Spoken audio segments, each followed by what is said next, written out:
I'm back with another moment of musings on values. Last time we talked about freedom.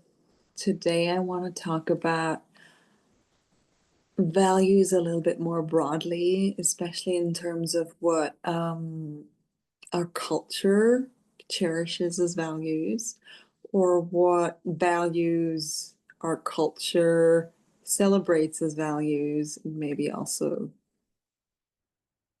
makes us feel we should strive for, versus values that are maybe less celebrated in our culture. And let's see, where do I want to go today? So I have a big one that comes to my mind right away, that is happiness. Happiness, once again, is a value that is probably extremely diverse in terms of how we would define it. I also know that there are different definitions. There's happiness, there's joy, and there's a difference. That is another conversation to be held. Today, I want to maybe speak more to how, no matter if we prefer happiness or joy, to me, the more interesting question is why are we so obsessed with this in the first place? And I'm not saying that it doesn't have its place, especially in a world that is so full with doom and pain and problems. We do need happiness for sure.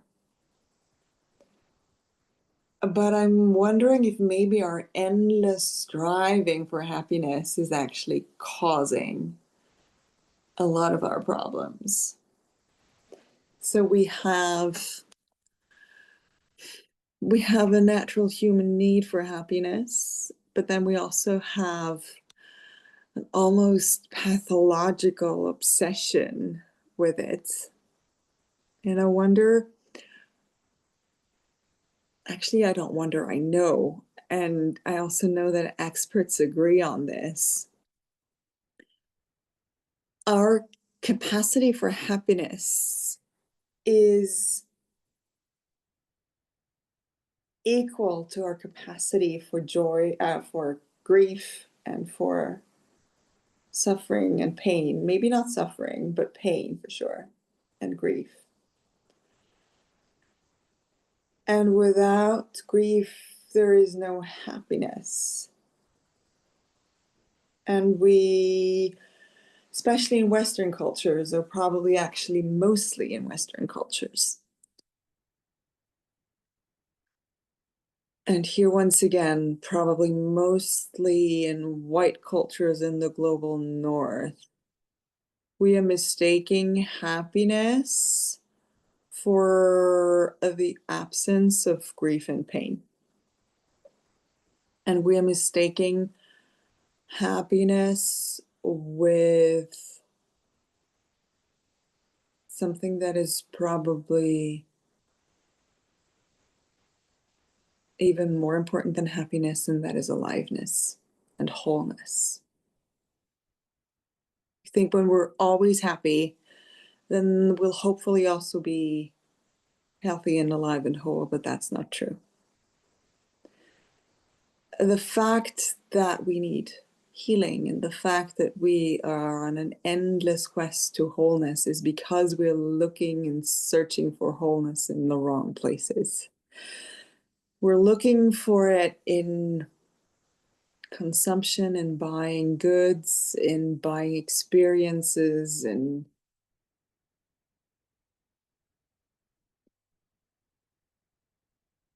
endless distractions from any kind of discomfort.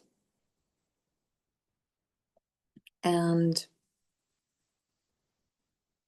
happiness is not the result of buying something, but of being truly present. And it's also the result of an antidote. In order to be fully aware of the immense beauty and abundance you have in your life and love, is because we also walked through really dark and deep valleys. And actually, those valleys are not even negative. Those valleys are the landscapes of our soul. And those valleys teach us what true happiness even means, namely, to be able to be present with whatever is, to be fully in the moment and to feel everything, and to be happy, or at least whole and alive, no matter what is. And to know our soul's purpose and to be living our soul's purpose and to live a life in service where we are not the center, and to be connected to ourselves and our self-knowledge and to a larger village that is embedded in us, just like we are embedded in it. And we're all together embedded in the larger web of life. And there is connection, and there is safe connection. And safe connection is not that there is never any harm done, but that it is repaired and held with maturity. It's being a member of a community where there are elders. It is being a member of a community that knows how to hold conflict safely,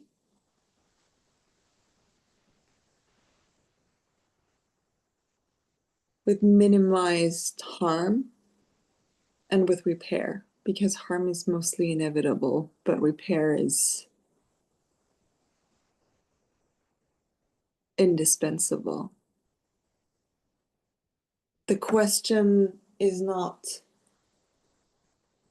how to prevent harm at all costs. What is truly harming us is not when harm occurs, but when it occurs and we are forced to hold it alone, and when it isn't followed by repair.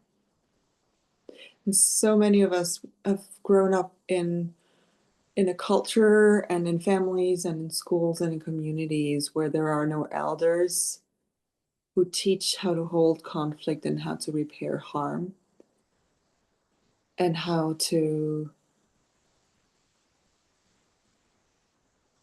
hold discomfort in mature ways so it doesn't cause harm, or at least it has the capacity and the maturity to repair. But repair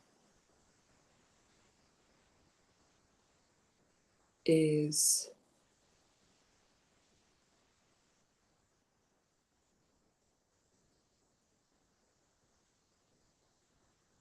where repair is asked for and necessary and required.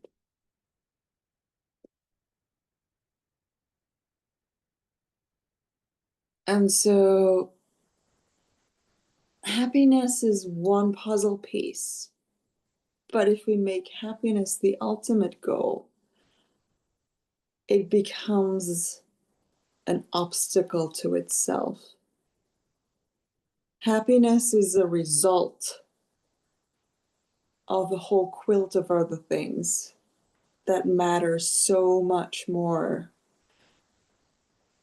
and that bring happiness when we tend to them.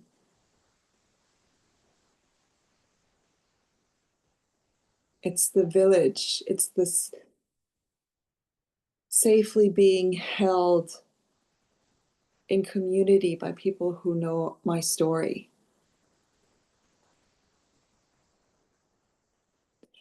It's being intertwined and being nourished, not being deprived of love and human relation, unconditional love, and needing and being needed, but in ways that aren't harmful. And in also being held in our grief and being able to hold others in theirs, and to be truly embedded in a whole community that commits to care for one another, and to know that my happiness does not depend on dopamine and on money and on buying and consumption,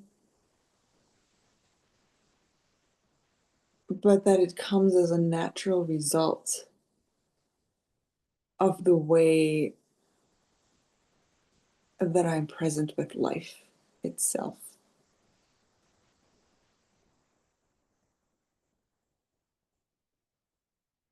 So the value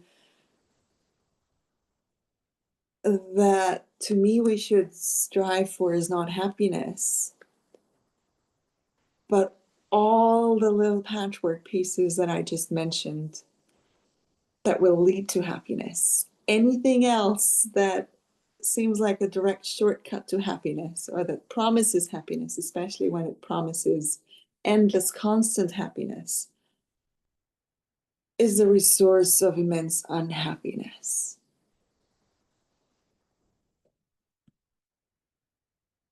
It is the things that don't promise happiness that lead to happiness. Not all of them, of course, but the ones that I described.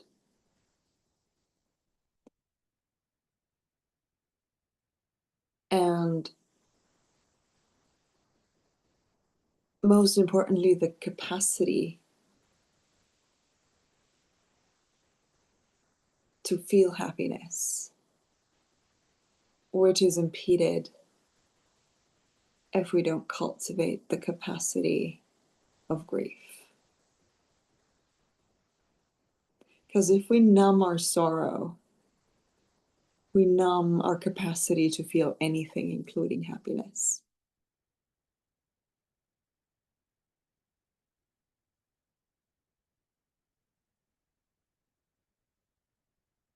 And now there is so much more that needs to be said, that wants to be said on grief and sadness. That's another story. Take care. Stay close to whoever touches your heart. See you next time.